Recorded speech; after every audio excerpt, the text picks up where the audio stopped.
విహారీ అక్కడ కూర్చుని చూస్తూ ఉండగానే పోలీసులు సైకిల్ చేసుకుంటూ మెల్లగా మాట్లాడుకుంటూ ఉండటం విహారీ గమనిస్తూ ఉంటాడు. ఏంటి వీళ్ళు ఇలా చేస్తున్నారు అనేసి విహారీ అలా చూస్తూ ఉండగానే అప్పుడే ఆ పోలీస్ వచ్చి సిఐ వచ్చి ఎస్ఐకి సైగ చేసేసరికి సరే అని చెప్పేసి వాళ్ళు చెప్తారు. ఇక అప్పుడే ఎస్ఐ లోపలికి వెళ్ళిపోయి విహారీని లోపలికి తీసుకెళ్ళి ఇలా లోపలికి తోసేసి లాక్ వేసేసి వెంటనే కొడుతూ ఉంటాడు. అప్పుడు విహారీ ఇలా అంటాడు, ఏంటి ఏం చేస్తున్నారు మీరు, అసలు ఎందుకు నన్ను కొడుతున్నారు చెప్పండి, నన్ను ఇలా చేయటం తప్పు, ఎంక్వైరీ అని తీసుకొచ్చి ఇలా నన్ను కొట్టడం చాలా తప్పు చేస్తున్నారు మీరు అని అంటూ విహారీ అరుస్తూ ఉంటాడు. ఏంట్రా ఎదురు మాట్లాడుతున్నావేంట్రా నువ్వు అనేసి విహారీని బాగా కొడుతూ ఉంటాడు లాఠీతో. ఇక ఇంట్లో ఏమో యమున బాధపడుతూ ఇంక స్పృహ కోల్పోయి ఉంటుంది కదా, యమునకి వసుధ నీళ్లు తాగిస్తుంది, కంగారు పడుతూ ఉంటారు అందరూ.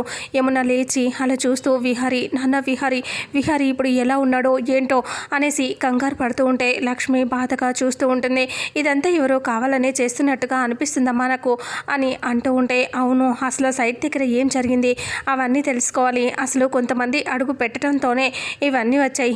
నువ్వు మా ఇంట్లోకి అడుగు పెట్టావు, అప్పుడు గొడవలు జరిగాయి, ఇప్పుడు ఆఫీస్లో అడుగు పెట్టావు, ఇప్పుడు ఇలా జరిగింది అని సహస్ర అంటే లక్ష్మిని బాధపడుతూ చూస్తూ ఉంటే యమున అంటుంది, ఏంటమ్మా తనని ఎందుకు అంటున్నారు, తనదేం తప్పుందని అని అంటూ యమున అంటుంది. ఇక అప్పుడే పద్మాక్షి కోపంగా చూస్తూ, నువ్వు అది ఇద్దరు అంతేలే, తోడు దొంగల్లాగా ఇద్దరు అడుగు పెడితే అంత నాశనమే అని పద్మాక్షి అంటుంది. ఎవరు చేశారు ఇదంతా, అసలు ఏం జరుగుతుంది మొత్తం తెలుసుకుంటాను నేను, లాయర్కి ఫోన్ చేసి చెప్పవే, ఆఫీస్లో ఉద్యోగం ఎలగబెట్టడం కాదు, ఇప్పుడు లాయర్కి ఫోన్ చేసి చెప్పు అని అంటూ పద్మాక్షి అంటుంది. సరే నేను లాయర్తో మాట్లాడతానమ్మా అని అంటూ లక్ష్మి అంటుంది. ఇక వెంటనే లాయర్కి ఫోన్ చేస్తుంది. లాయర్కి ఫోన్ చేస్తే లాయర్ నేను ఇక్కడ లేనమ్మా, నేను ఇలా ముంబైలో ఉన్నాను అని చెప్పడంతో, అదేంటి ఇప్పుడు ఇక్కడ లేరా, వెంటనే బయలుదేరి వచ్చేసేయండి అని లక్ష్మి అంటుంది. ఇక లేదమ్మా అయినా ఇప్పుడు నేను రాలేను అని చెప్పడంతో, ఎందుకు రాలేను అంటే, నేను తర్వాత వస్తానులే, నేను కుదరదు, మీరు కావాలంటే వేరే లాయర్ని పెట్టుకోండి అని అంటూ చెప్పడంతో లక్ష్మి టెన్షన్ పడుతూ పద్మాక్షి వాళ్ళతో చెప్తుంది, లాయర్ ఇప్పుడు ఇక్కడ లేడంట, తను ఇప్పుడు రాలేడంట అని అనేసి చెప్పేసరికి అంబిక అది విని నవ్వుతూ ఉంటుంది. ముందుగానే నేనే లాయర్ని రాకుండా చేశాను, వాడికి సపోర్ట్ ఎవరు లేకుండా చేశాను అని పద్మాక్షి వాళ్ళందరూ ముందు పక్కన కూర్చొని అంబిక నవ్వుకుంటూ అందరినీ చూస్తూ ఉంటుంది, హ్యాపీగా ఫీల్ అవుతూ. ఇక ఆ తర్వాత పద్మాక్షి టెన్షన్గా చూస్తూ ఉంటే సహస్ర అమ్మ మన లాయర్కి ఫోన్ చేయమ్మా అని చెప్పడంతో సరే అని పద్మాక్షి వాళ్ళ లాయర్కి ఫోన్ చేసి విషయం మొత్తం చెప్తుంది. అప్పుడు లాయర్ సరే స్టేషన్కి రండి నేను బెయిల్ ఇస్తాను అని చెప్పి లాయర్ అంటాడు. ఇక అప్పుడే పద్మాక్షి అంటుంది, స్టేషన్కి రమ్మని చెప్పారు వెళ్తాను అని అంటే సహస్ర అమ్మ నేను వస్తాను అంటే పద అంబిక నువ్వు కూడా అనేసి పద్మాక్షి అంటుంది, ఎవరు ఏం చేస్తారో మొత్తం తేల్చి పడేస్తాను అని అంటూ ఉంటుంది. ఇక అంతలో లక్ష్మి నేను వస్తానమ్మా అంటే, నువ్వు రాకుండా ఎలా ఉంటావు, పద నువ్వు రావాలి అనేసి పద్మాక్షి అంటుంది. పక్కనే ఉన్న యమున ఇలా అంటుంది, నేను వస్తానంటే నువ్వేంటి వచ్చేది, నువ్వు అక్కడికి వచ్చావంటే మళ్ళీ స్పిట్స్ వస్తాయి, అది ఇది ప్రాబ్లం అవుతుంది, వద్దు అని అంటూ సహస్ర చెప్తుంది. ఇంకా వద్దు వదిన ఉండు అని వసుధ చెప్తుంది. సరే అనేసి అక్కడి నుంచి అందరూ బయలుదేరుతారు. ఇంకా లాయర్ కూడా వచ్చేస్తాడు. లాయర్ వచ్చిన తర్వాత అందరూ స్టేషన్కి వెళ్ళిపోతారు. స్టేషన్కి వెళ్ళగానే అప్పటికే పోలీసులకి ఫోన్ చేసి అంబిక విషయం మొత్తం చెప్పేస్తుంది. పోలీసులు మాట్లాడుకుంటూ ఉంటారు, వాడిని ఇక్కడే ఉంచొద్దు, ఇక్కడ ఉంచితే ఎవరైనా వచ్చే ప్రమాదం ఉంది, అందుకనే మార్చేయండి లోపల సెల్లోకి అని అంటూ చెప్పడంతో సరే అని చెప్పి మాట్లాడుకొని విహారిని లోపలికి మార్చేస్తారు. ఇక విహారిని సెల్లో నుంచి తీసుకొని వస్తూ ఉంటే, విహారి ఎక్కడికి నన్ను తీసుకెళ్తున్నారు చెప్పండి, ఎందుకు ఇలా చేస్తున్నారు, మీరు ఎవరి దగ్గర డబ్బులు తీసుకొని కావాలని ఇదంతా చేస్తున్నారు చెప్పండి నాకు అని విహారి అంటూ ఉంటే, నోరు మూసుకొని పదరా అని చెప్పి లోపలికి లాక్కొని వెళ్ళిపోతారు. ఇక ఎస్ఐ అక్కడే ఉంటాడు కదా, ఇంకా వీడిని మామూలుగా వదిలిపెట్టను అనేసి కోపంగా అక్కడి నుంచి వెళ్తూ ఉంటాడు. ఇక విహారి నన్ను ఏం చేయలేరు, మీరు అనవసరంగా నా విషయంలో రిస్క్ చేస్తున్నారు, నేను ఒక పెద్ద బిజినెస్ మ్యాన్ని, నన్ను కావాలని తీసుకొచ్చి ఇలా చేస్తే మీకు అసలు ఊరికే వదిలిపెట్టను, మిమ్మల్ని మీ అంతు చూస్తాను అని విహారి అంటూ ఉంటాడు. నన్నే ఇన్నేసి మాట్లాంటాడా, వీటి సంగతి చెప్తాను అని ఎస్ఐ అంటాడు. ఆ తర్వాత కోపంగా ఎస్ఐ లోపలికి వెళ్తాడు. వెళ్ళేసరికి విహారిని లోపలికి తీసుకెళ్ళి లాకప్లో వేసేసి మళ్ళీ కొట్టడానికి అంతా రెడీ చేసుకుంటారు. ఇక అప్పుడే పద్మాక్షి వాళ్ళందరూ కూడా వచ్చేస్తారు.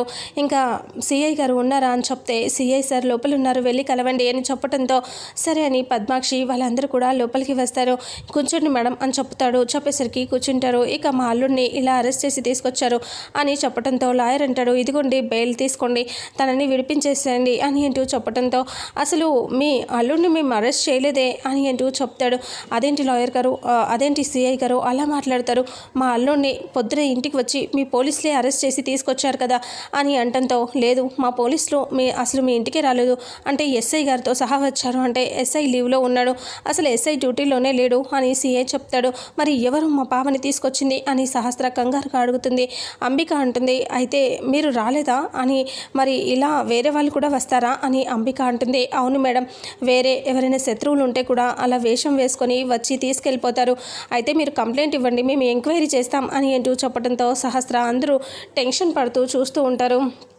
లేదు మా బావ ఇక్కడే ఉంటాడు అంటే, లేదమ్మా చెప్తున్నాను కదా మీరు వెళ్ళండి అని చెప్పడం సరే అనేసి లాయర్ ఇలా చెప్తాడు. మేడం అసలు మీరు కంప్లైంట్ ఇవ్వండి, వెతకండి, ఆ తర్వాత ఏమైనా ప్రాబ్లం ఉంటే నన్ను పిలవండి, నాకు హైకోర్టులో ఇలా కేసు ఉంది అని చెప్తే, సరే మీరు వెళ్ళండి లాయర్ గారు అని పద్మాక్షి అంటుంది. మనం ఇప్పుడు ఏం చేద్దాం, విహారీ ఎక్కడున్నాడో నా ఇన్ఫ్లుయెన్స్ అంతా పెట్టి నేను వెతికిస్తాను అని పద్మాక్షి అంటుంది. పదండి వెళ్దామంటే లక్ష్మి అక్కడే ఉంటే, ఏయ్ ఏంటే పద అని అంటే, మీరు వెళ్ళండమ్మా, నేను కంప్లైంట్ ఇచ్చిన కార్మికులతో నేను మాట్లాడతాను అని లక్ష్మి అంటుంది. అదే సరే అయితే మనం పదండి అనేసి వాళ్ళు వెళ్ళిపోతారు. లక్ష్మి ఆలోచిస్తూ, నాకెందుకో విహారీ గారు ఇక్కడే ఉన్నారని అనిపిస్తుంది, ఇడ ఏదో జరుగుతుంది తెలుసుకుంటాను అని లక్ష్మి ఆలోచిస్తూ బయటికి వస్తే టీ షాప్ అక్కడ చిన్నగా ఉంటుంది. ఒక పెద్దాయన ఉంటాడు, అతని వైపు చూస్తూ ఉంటుంది లక్ష్మి. ఇక సిఐకి బయటికి వచ్చి అంబిక ఫోన్ చేస్తుంది. సిఐ గారు ఇప్పుడు ఎలా అంటే, ఎప్పుడు ఎంక్వైరీ చేస్తున్నారు అంటే, చేస్తాం మేడం, ఇప్పుడు బయటికి తీసుకెళ్ళటం కుదరదు, రాత్రి అయితే మాకు సేఫ్టీ మీకు సేఫ్టీ అని అంటూ చెప్పడంతో, సరే ఇవాళ అవన్నీ వేసేయండి, శుభవార్త కోసం ఎదురు చూస్తూ ఉంటాను అనేసి అంబిక చెప్తుంది. సరే మేడం అని అంటూ ఫోన్ పెట్టేస్తాడు. ఇక లక్ష్మి అక్కడికి వచ్చేసి టీ కప్ షాప్ దగ్గరికి వచ్చేసి అతన్ని అడుగుతుంది, ఇక్కడ ఒక మా విహారీ గారిని ఇలా అరెస్ట్ చేసి తీసుకొచ్చారు, మీరు చూసారా అంటే, ఇక్కడికి చాలామంది పోలీసులను తెస్తూ ఉంటారమ్మా, మాకెలా తెలుస్తుంది అంటే ఫోటో చూపించి ఇతన్ని అని అంటే, లేదమ్మా నేను చూడలేదు అని అంటూ అతను చెప్తాడు. ఇక అప్పుడే లక్ష్మి బయట ఆలోచిస్తూ ఉంటుంది. ఇక విహారిని లోపల వేసి కొడుతూ ఉంటారు. ఇక బాగా కొడుతూ ఉంటే విహారీ కూడా వాళ్ళతో ఫైట్ చేద్దాం అనుకుంటాడు. అయినా సరే పోలీసులందరూ కలిసి కుమ్మేస్తారు. ఇక అప్పుడే విహారీ అలా చూస్తూ, చూడు నీలాంటి వాళ్ళు పోలీసులా ఉండే కంటే అడుక్కు తింటాం మంచిది అని అంటూ తిడతాడు. ఇంకా అయినా సరే పోలీసులు బాగా కొట్టి గన్ గురి పెడతారు, నేను షూట్ చేసి చంపేస్తాం రే అని చెప్పేసి. ఇక అప్పుడే లక్ష్మి అక్కడికి వస్తుంది. లక్ష్మి వచ్చేసి విహారీ గారు అని అంటూ పిలిస్తే, ఇంకా కానిస్టేబుల్ లేరు, ఎవరు లేరు, వెళ్ళిపో అని చెప్తే, లేదు నాకు ఇక్కడే ఉన్నారనిపిస్తుంది అనేసి విహారీ గారు అని గట్టిగా అరవటంతో విహారీ ఇలా చూస్తూ ఉంటాడు. ఇక కనకం అని గట్టిగా అంటాడు. లక్ష్మి ఆ వాయిస్ వింటుంది, విహారీ గారు ఇక్కడే ఉన్నారు, విహారీ గారిని చూపించండి అని అరుస్తూ ఉంటుంది. ఏయ్ ఎవరు లేరని చెప్పాను కదా, వెళ్ళిపోయి ఇక్కడి నుంచి అని అందరూ కలిసి లక్ష్మిని బయటకు తీసుకొచ్చేస్తారు. సిఐ కూడా అందరూ తోసేస్తే లక్ష్మి ఏడుస్తూ ఉంటుంది.